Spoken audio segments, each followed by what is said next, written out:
No. How sad. There's got to be a way to change the orientation. Oh, Frank the Tank, are you all alone? That's not what we want. I don't want to be all alone either. I thought I had the orientation correct, but I don't. I have the wrong orientation. It is vertical instead of horizontal. Not happy about that. I wish they hadn't changed that. Quite rude of them to do, I think. Just going to put my opinion out there. But I see that Frank the Tank is here with a complimentary waffle. Ghoul is here. Cindy's Bella Buggy Bags. A little closer to the mic. Okay, I will try.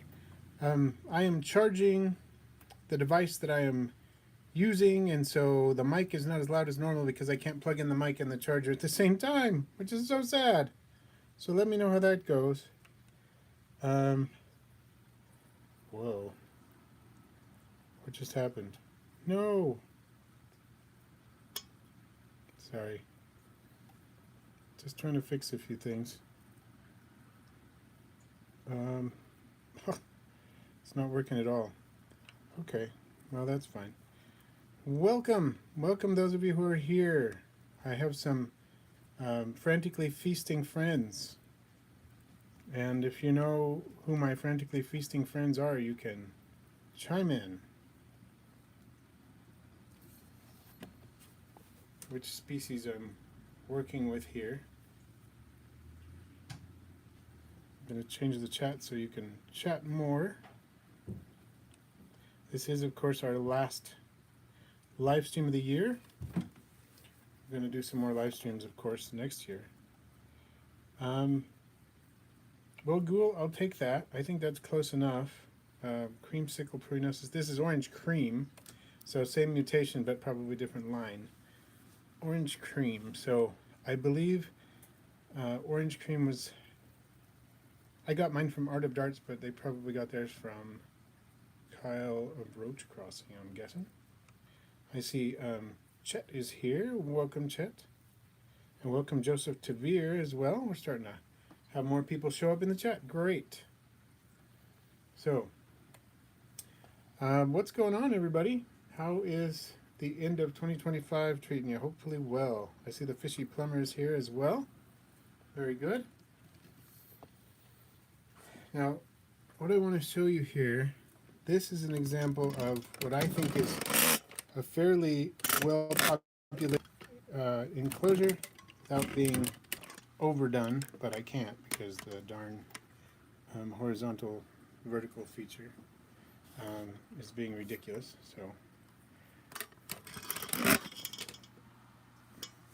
I wish there were a place I could just mention that I really don't like that this is the default. So if I mess up, I'm stuck. Isopods is here as well. Did I welcome Fishy Plumber? I think I did.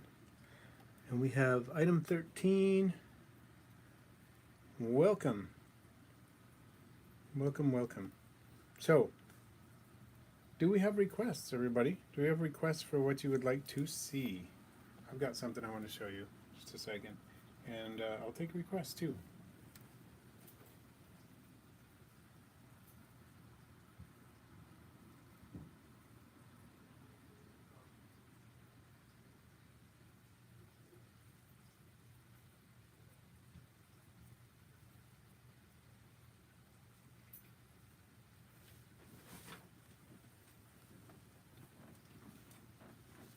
See, did I miss any chat there?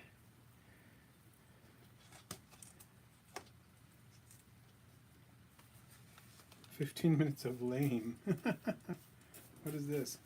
I'm not sure what it is, but I'm sure if Frank put it up there, it's worth checking out. Oh, Isopods news on the tailless whip scorpions. That is totally fair. I do have a video coming out on that, but let me see what I can do.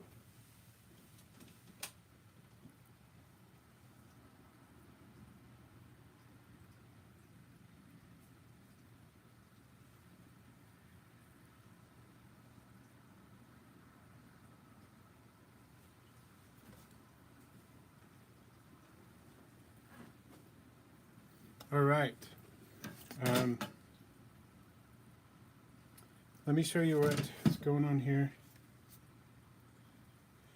So I have what I think is good news. Here comes Tailless whip scorpion arachnid alert, everybody. There's this guy. This is the male.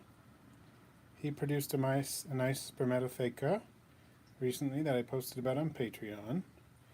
And I'm not sure whether the female, there he goes, teleporting to the other side of the piece of cork. He is right here. He actually lost one of his whips, which is fine because he'll regrow it. Not a huge deal. I would rather he have both of his whips all the time, but you know, it's not a gigantic issue. If he loses one, his other is intact, and he can use that just fine. There's only one spermatotheca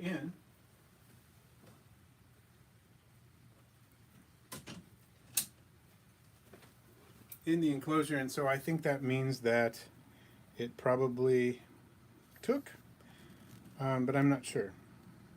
I'm really hoping that's what it means.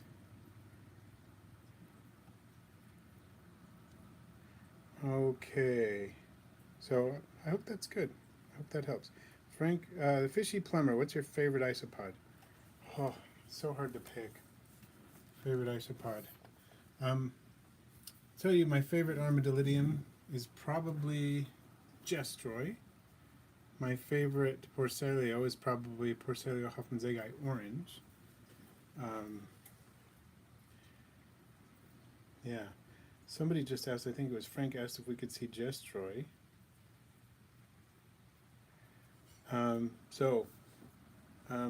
Not Gestroy. What did I just say? Yeah, Gestroy Zingers. Ghoul. He has never gotten me with his pedipalps. I did have one female years ago. I had her for many years. She was very gentle typically, but one time I was at a reptile expo and we were doing, you know, educational content, and I was showing some people, and I think I just picked her up one too many times and she got me. It wasn't that bad, but it surprised me. That's the only time it's ever happened to me with that species. She was fed up. It appeared that she was fed up with what was going on. Okay, so we had a request for zingers. Zingers are awesome. Let's check out some zingers. I've got loads of them in here. I'm gonna show them to you, of course, a little bit better, but right now I'm filling their dish with food over here in the corner. I don't know if you can see that on camera entirely, but you can probably see something going on over there. There's a bunch in here, but there's even more over here, a bunch on the substrate. Look at that nice big one right there. Do love the zingers. Several generations going on in here. Gorgeous, gorgeous isopods.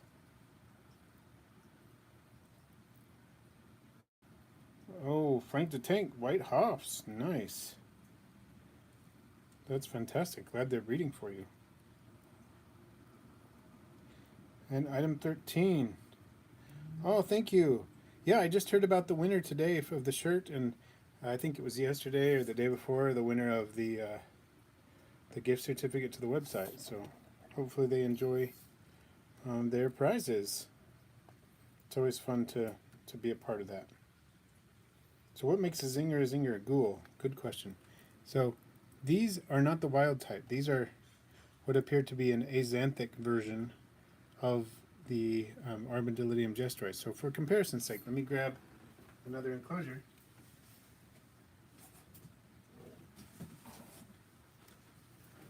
And you can see the difference between zingers and the wild type. It's basically just the color. Pattern's the same. I have these in a display enclosure. You can see that they have this strong yellow color to them instead of the black and white. And I love them. I think they're fantastic. Fantastic species. Either way. You can see these are breeding pretty well too. they're not the most prolific. They have big broods, and they're big isopods, but they don't breed as often as some of the others. So they wait to get kind of big, and then they'll breed typically. And then sometimes the adults will just die off right after breeding. But you'll end up with a big bunch of babies. No, the angle's not great, but I love them.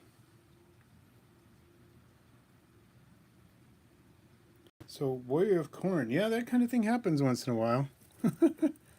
Sometimes it's hard to figure out what exactly happened, but it's nice that you got some, Jestra, yeah. Let's see, Finks. I saw a little bit of Ants Canada this morning actually, but I haven't seen the grasslands vivarium with the many different types of isopods. Wonder how that's going to go over like long term. It'll be interesting to see. The very, very large enclosure will make a difference. The variety of, mini sort of micro climates and whatnot in there should make a difference. Hopefully a positive difference towards survivability of more than one species. But we'll see. Oh, that is so ridiculously annoying. Sorry about that, everybody. Oh, I wanted to show you change of pace. Froggy time. Look at the little froggy. This is my Bumblebee dart frog froglet. I'm going to try not to let him hop out there. He really wants to, apparently, he or she. So I'm going to put the lid back on, but it's been doing well for me. So there's just a little froglet content for a second there. And now we'll jump to a different species, shall we?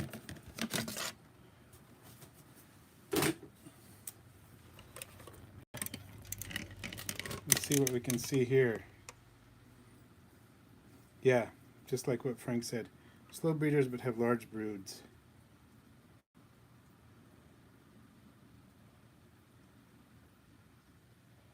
Uh, 503, nice to see you. Sorry about the powder orange overtake. Yep. For that reason, I have been... Oh, that's awesome. Look at all these big pine keys on there. Loads of them on there. They're going to all take off. So, yeah, that's why I keep my powders are all something like 6 feet away from the closest isopods and further away from most of the isopods in the room, just to try to avoid that. I'm not saying you're not doing, you're not taking precautions. I'm sure you are. But yeah, it happens. It happens, and it's annoying, isn't it? So, and yeah, the little froglet is from my frogs. It has been fun. Been fun to raise it up. It's been a while since I had done that. And just look at these. Look at the little jewels.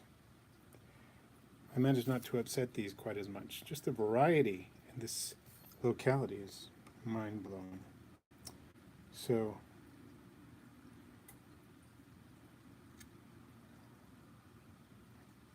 hey Yotaro, glad you're here for, even if it's just for a second. Glad to see you here.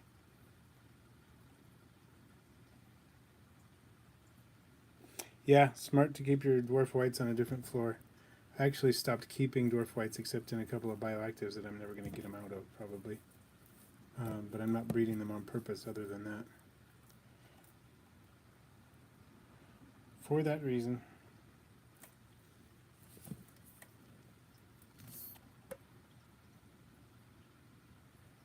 Yeah, the big pine key are so fantastic.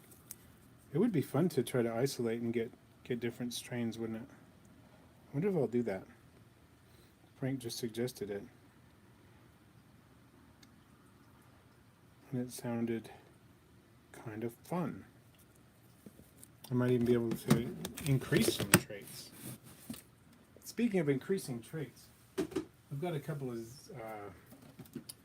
yellow zebras that are insane lately. They're like high yellow zebras. Warrior of Corn wants to see some Armadillidium vulgare. Okay, just going to check on these are my red edge Porcellio scaber that I got from Tennyson. They're really thriving, as you can see. They're very variable. There's all orange. There's like ones that look sort of like lavas. They are the ones with the proverbial red edges. It's been fun working with these, and they seem quite prolific, more so than some other strains of scaber. Everything I lift up is just covered with them. Oh, that's a pretty one right there in the middle, isn't it? Super pretty. Porcelia scaber red edge. Not terribly common yet, but I don't see why it won't be soon. I think Tennyson said he's been doing some preliminary work isolating the oranges and getting some pretty good results. So we had a request for vulgare. I only now work with a couple of different vulgares, not very many.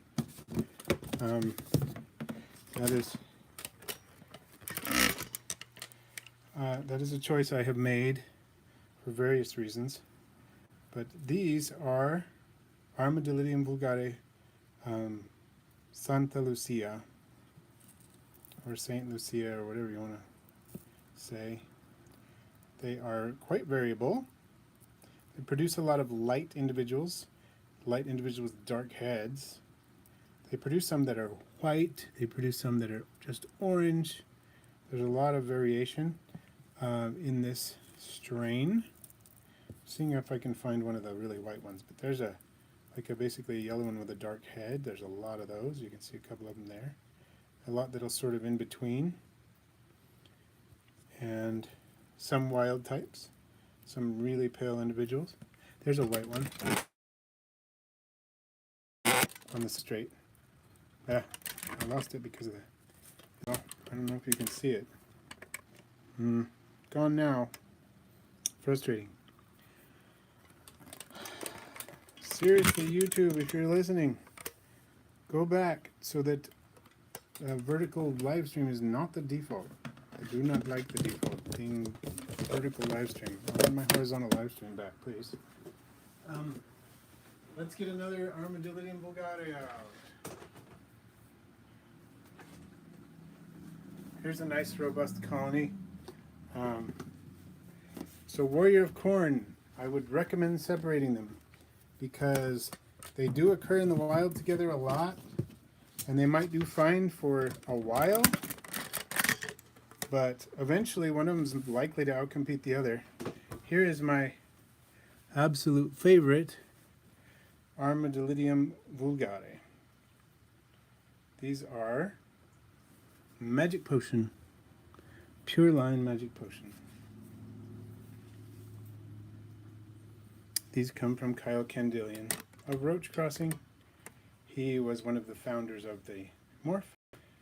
Jay Fiore discovered some in Georgia, got some stock to Kyle, and he began selectively breeding them for increased yellow coloration. And that's what we've got right here. So yes, Warrior of Corn, I would separate those. Fishy Plumber, any new projects or prospective projects? Always something in the works, right? Sometimes it's a matter of thinking about it. I have some crosses, some P. laevis morph crosses that I'm going to be posting a video about. I don't want to steal the thunder too much, but I've had some successful F1 crosses of some Porcelia laevis, true Porcelia laevis, that I am excited to share about. So that's one of my new projects. Finks, thank you very much for joining in. Let's see. Yeah, I think that's something that's coming up that is another new project. I've got other things in the works too. I've got some jumping spider stuff coming up pretty soon. So I'm not sure how to say your name. Is it Nil? Have you experimented with different types of springtails, like globular-bodied, or the ones that kind of look like water bears? As far as springtails, I've mostly stuck to a couple of species, partly because of what I can ship, what I can legally ship. I do have globular springtails, the ones that live on the water surface, living in some of my fish tanks in ponds, in my container ponds out on the deck. So, yeah, I do have some of those. Here, I'm going to sprinkle some food in here.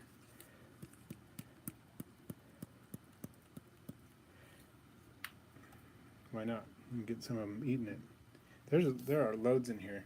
I wish I could show you what's really going on in this bin, but I can't because of the way the thing is set up. But look at all these baby magic potions on this, under this piece of bark. It's a different piece of bark, and it's got a bunch on the top too, and there's a bunch in the leaves. They're just everywhere.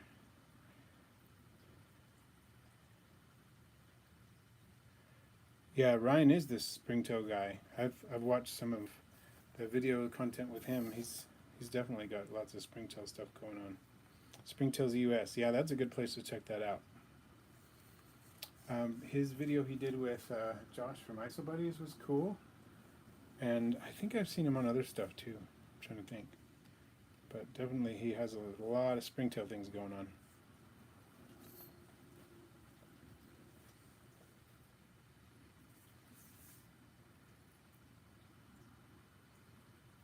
Are they actually eating? No, there's at least one of them eating it.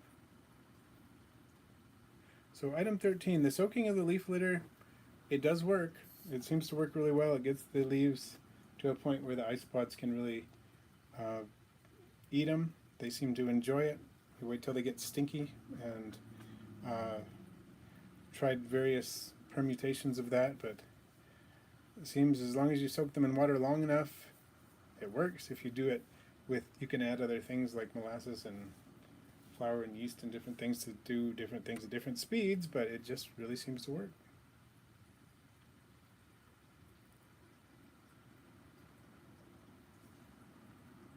So it sounds like several of you have been working with Ryan Pavey with the springtails. Awesome.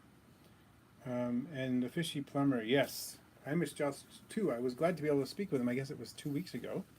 Almost exactly 2 weeks ago to the hour. When he was on Podsgiving. We had a Podsgiving with him on this channel. So if you haven't seen that live and you want to catch the replay, it was Podsgiving just before Thanksgiving, the Tuesday before Thanksgiving. So I guess 2 days before Thanksgiving we did that. Yeah, the giant springtails that you see in Australia and New Zealand, they're super cool. We have some pretty big springtails here that I've seen up in the canyon, and they're kind of fuzzy. I'd say they're at least 1/4 of an inch, maybe bigger.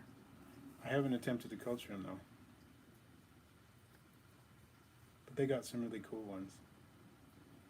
So Isopods has some coming from, are they coming in from Ryan or from somewhere else out of Isopods?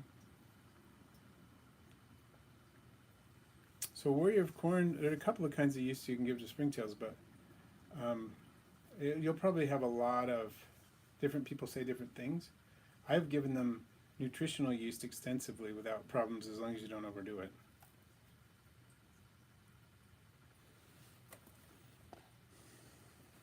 Let's see.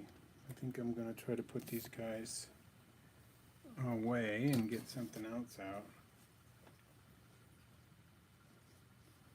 You know, I haven't had, oh, from Iso Rare Pods, okay. I haven't had slime molds for a while. I have had slime molds in some of my bins, but it's been a good while. It's been a good while. See what I accidentally did there. Okay, so in here, I wanted to see, there are some oniscus, some very small oniscus. Acellus BC maple, and I'm going to just scoop out and put in the bin with the adults, because this was just substrate I removed, and it's been since when? In August, and I've been, you know, kind of fishing them out over time, because there were some in the substrate, you know. I wanted to see if there were, I'm sure there's some more in here we can fish out. I'm going to take a pinch of the substrate so they don't dry out when they're sitting there. They really don't like to dry out, but look how many there are here. There's one. Whoop, I flicked it right out of the dish. There's a couple right there. BC maple, young ones.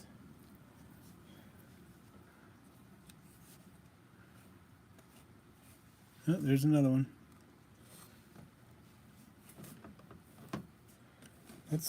one of the most frustrating thing about dealing with isopod substrate is that it's almost impossible not to end up throwing something away. Ooh, there's a big one. It's nice that they tend to go into tonic immobility, just sit there so you just scoop them up when they get startled. It's helpful. Makes it easy to dig them up and grab them. At least easier, I'll put it that way. Easier.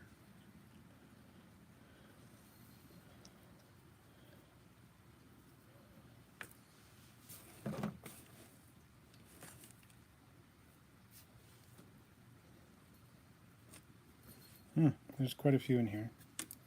I don't even know how many. But I've probably scooped out a dozen or so already. And could probably scoop out another dozen easily. And there's one moving.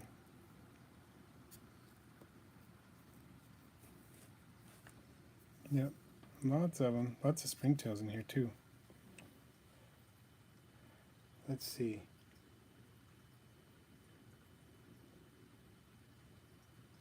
Isopods has some of those candy pill millipedes. Cool. You have to know me how this, you have to let me know how that goes. I hope you get those breeding. That would be fantastic. So Dark Star, it's not the last stream. It's just the last stream of 2025 because I will be releasing normal videos. I've scheduled now out into, like, I'm almost scheduled out throughout the whole year of videos, which admittedly is not, ooh, there's a whole bunch attached to this piece of whatever it is. Piece of detritus, so I'm going to put those in. So that during the vacation I can just focus on spending time with family and whatnot. So they're all scheduled out. I'm going to be doing some shorts and stuff during that time as well. But for the next couple weeks after this week, I won't be doing a stream. So really, you're only going to miss like one stream. And I'll have a short on that day or something instead. But one stream isn't bad. I do have another project I can talk about a little bit. I've always got lots, and it's hard to think about them when somebody asks. And I've already, I might have 15 going on, and I can only think of 2 when somebody asks. But anyway, this project is really fun. My son is a content creator too. His channel is actually larger than mine. It has surpassed mine. He has over 100,000 subscribers, and I'm just like pushing 80,000. He and I are going to do a collaboration coming up, which relates to both the content of both of our channels. He does paleontological stuff, and you know what I do. And we found a perfect crossover video that he suggested some time ago, and we've been working on it together. He lives several hours away from me, so we've been having some remote meetings to work on it. We just had one today, and I'm excited about how this is going to happen. So it'll be related to my content and related to his content. I won't say too much more about that, but I'm excited for it. It should be fun.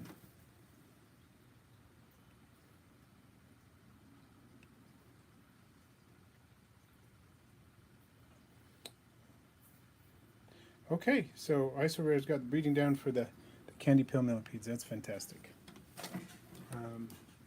I hope that spreads throughout the hobby and we get going. I'm going to dump these into the adult bin here.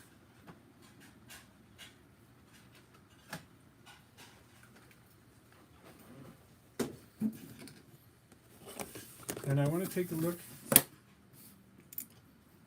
I've noticed something in my Hoffman Zinger bins, and so I would just like to point it out real quick here.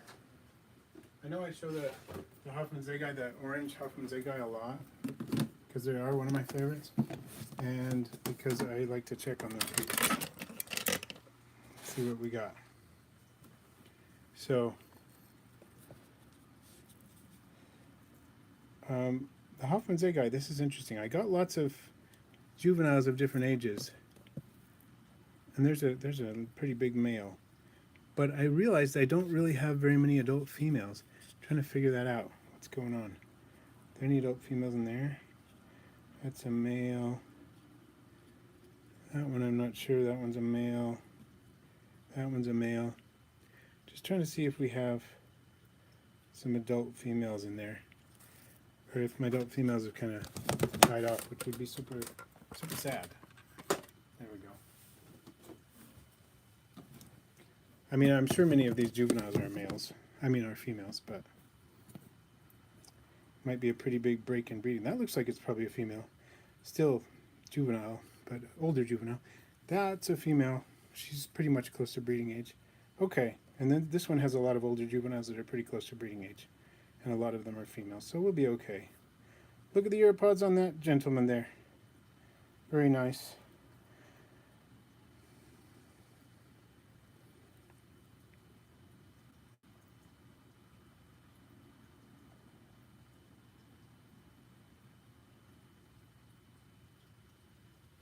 Oh, Frank the Tank. Yeah, I saw something. TJ had posted something about that. I don't remember which species it was he was working with. But he was just like, oh, I got all males all of a sudden. It's weird. Oh, there's a nice big female. That's a good one. She's a female, so that's good. She's pretty big, actually.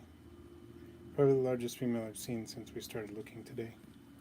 So I'm not too bad off. I've got some larger females.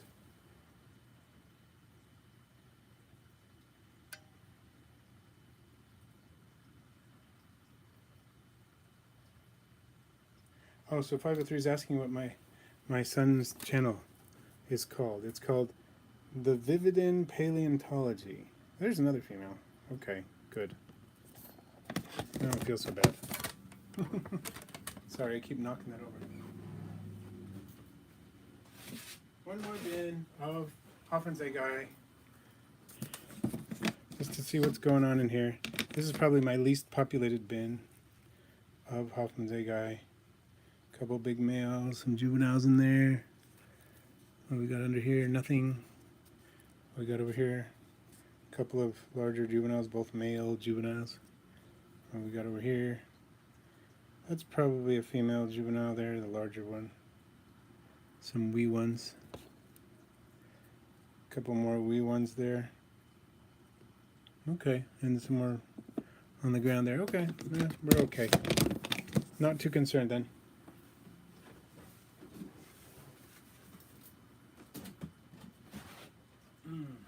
Okay. Now,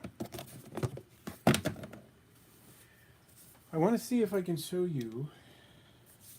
There's some pretty amazing yellow zebras in here that have been growing up and are just like fluorescent, crazy yellow, and they seem to have higher yellow concentration on their bodies. I want to see if we can see some of them.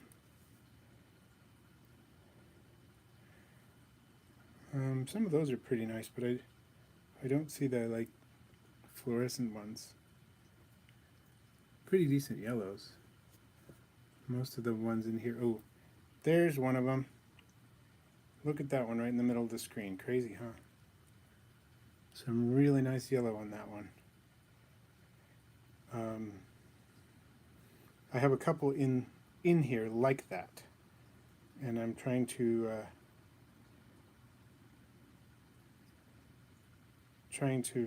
isolate for the traits like that. I've been selecting for the yellow for a while, and for more intense yellow and for better stripes in the yellow. And it's working. We're getting some really nice individuals.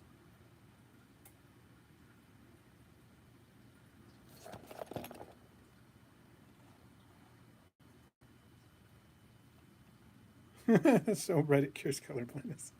Yeah, I mean, I can see it. It's intense for me, so I can just only imagine how intense it is for the rest of you. The other ones look almost dull yellow in comparison, and they're pretty decent yellow. So there's a couple like that in here. And even if there's only a couple, I'm excited because it means I'm going to be able to produce some really nice ones. There's a nicer one, but not as nice as that one we just looked at. Highlighters, I kind of like that. I like that a lot, actually. Call them highlighters. Yeah, if I can get them going properly, and I hope I do, that's a great name.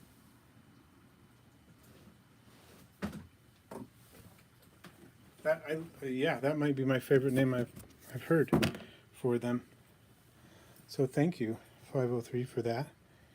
Just checking to see how these guys are doing. If I can get them in the camera, Silisticus convexus.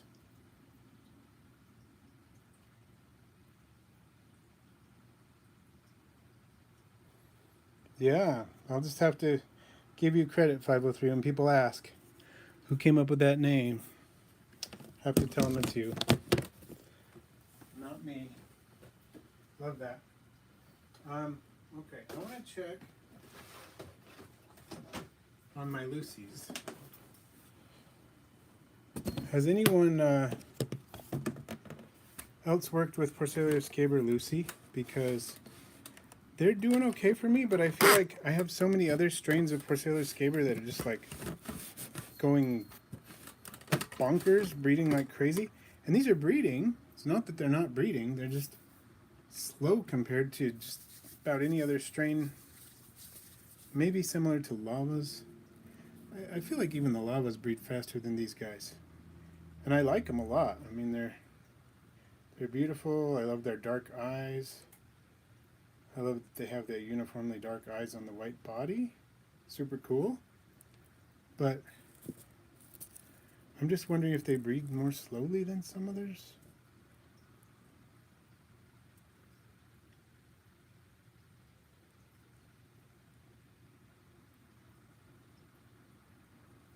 Yeah, but all my other Porcellus cabers are like, well, maybe not all of them, but most of them are breeding so much faster. You know what I mean? Like I got these in, I'm going to check. I got these in 2023 in November, so it's been like 2 years and some change since I got these. And they've been breeding the whole time. It's not like they've even had a big crash or anything. Maybe they had a little bit of a crash when I first got them. I'm not sure, but they're really not taking off like some of the others.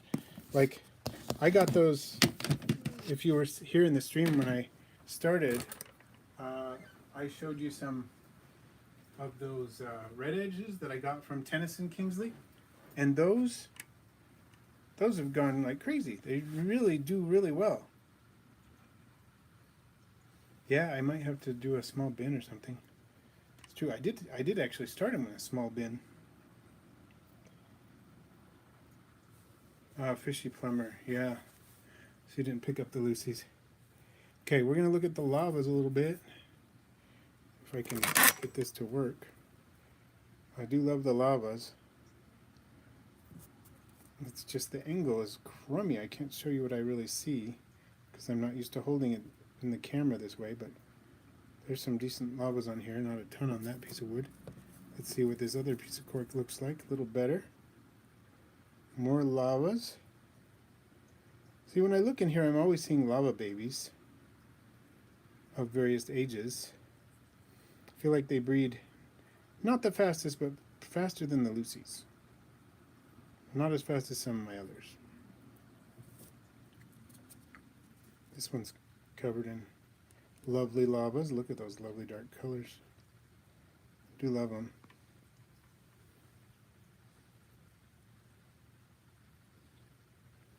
503, interesting idea. Yeah, that would be interesting to know.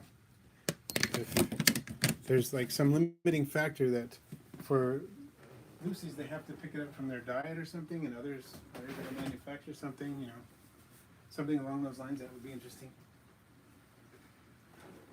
Like, I got these that I'm about to show you. These are a Porcellus caber line that I got from Chet, who may or may not still be in the stream. And I've had these since April. And so I've had them more than a year, because it's April 2025. So not even a year. And they've produced way more than my Lucy's have in 2 years.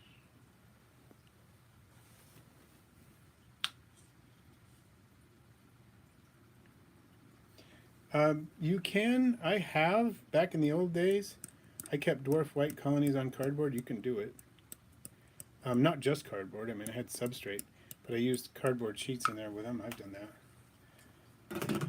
I didn't just keep it on them. Keep it just straight on cardboard, though. I just used it as like you use egg carton, you know, that's essentially cardboard. So I have never kept it as their main substrate. Seems like that would mold crazily or something. But maybe not. I mean, the egg cartons do if they get wet, so. But Chet, if you're still in here, they're doing well. They're breeding like crazy. They're low on leaves. I need to toss some more leaves in there. They pretty much, not quite, but pretty much munched all their leaves. And I have been needing to go out and grab a ton of leaves and process them, and I haven't done it yet. So I need to get that done. It's important.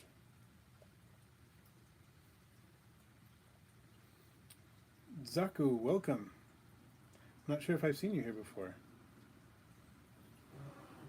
We're going to let these munch for just a minute, but does anybody else have requests of what you would like to see? I know I probably missed some of them.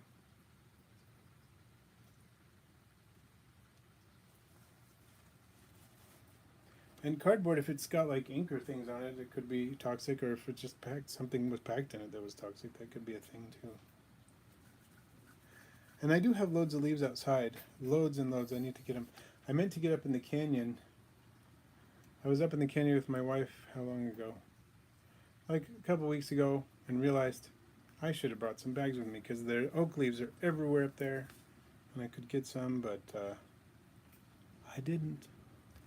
And I feel bad about it now because it's starting to snow more and stuff.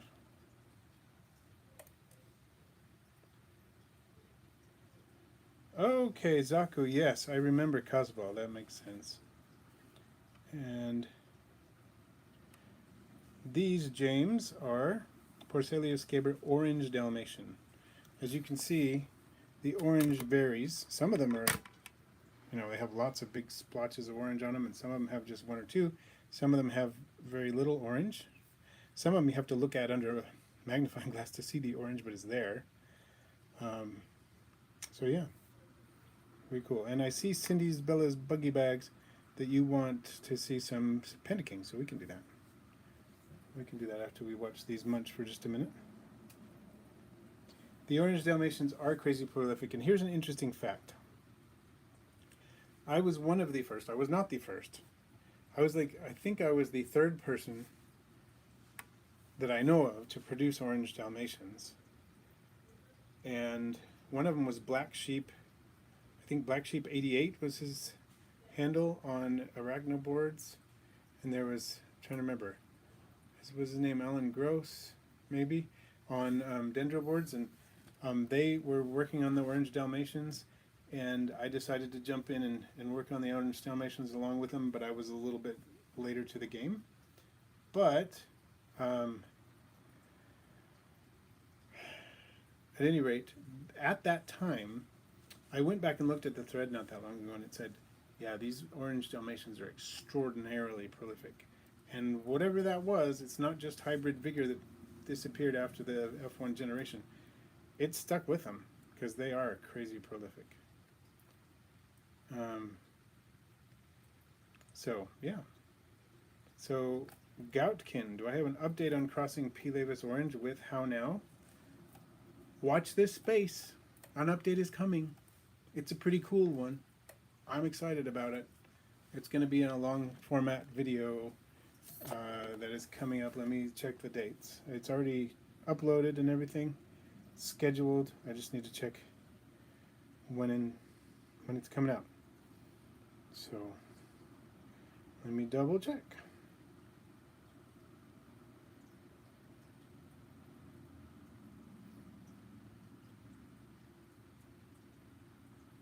Oh, come on. Programato. Oh, it's coming out this Friday. The update is coming out this Friday. So that's the next video. That's not a short.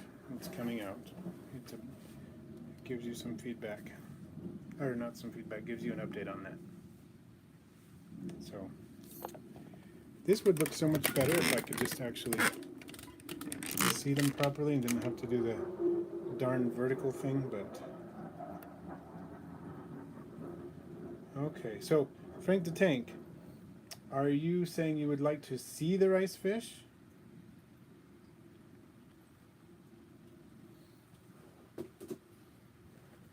I'm scooting some stuff out of the way to see if I can get to the rice fish. Just in case that is what you're asking. Oh, I need to show you Panda Kings before that though. Somebody asked for Panda Kings. Panda Kings coming. Actually, Frank, I have a bunch of rice fish in the house too. I do have some out in the pond, but I also have some in the house.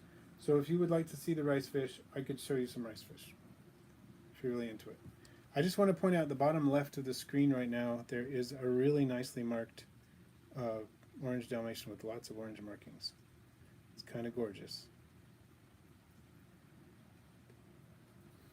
Okay, so Frank the Tank, I'm going to show some Panda Kings and then we'll show some rice fish. How's that sound?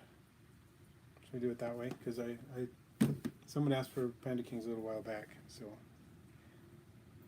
But yeah, we'll do the rice fish too. Okay. Ooh, some fighting going on. Okay. I apologize for the audio. I hope you can hear me. So right now I am feeding some. This is from Liquidirt. I don't know if I can even show you on the screen. Isopod culture food from liquidirt.com. Let's see. Is that going to show up on the screen? Sorry. I'm having a hard time getting that on. There it is. Liquidirt.com. They gave me some of this to try out, and I like it. It's good stuff. Oh, look at that one in there that's almost solid orange, or is solid orange.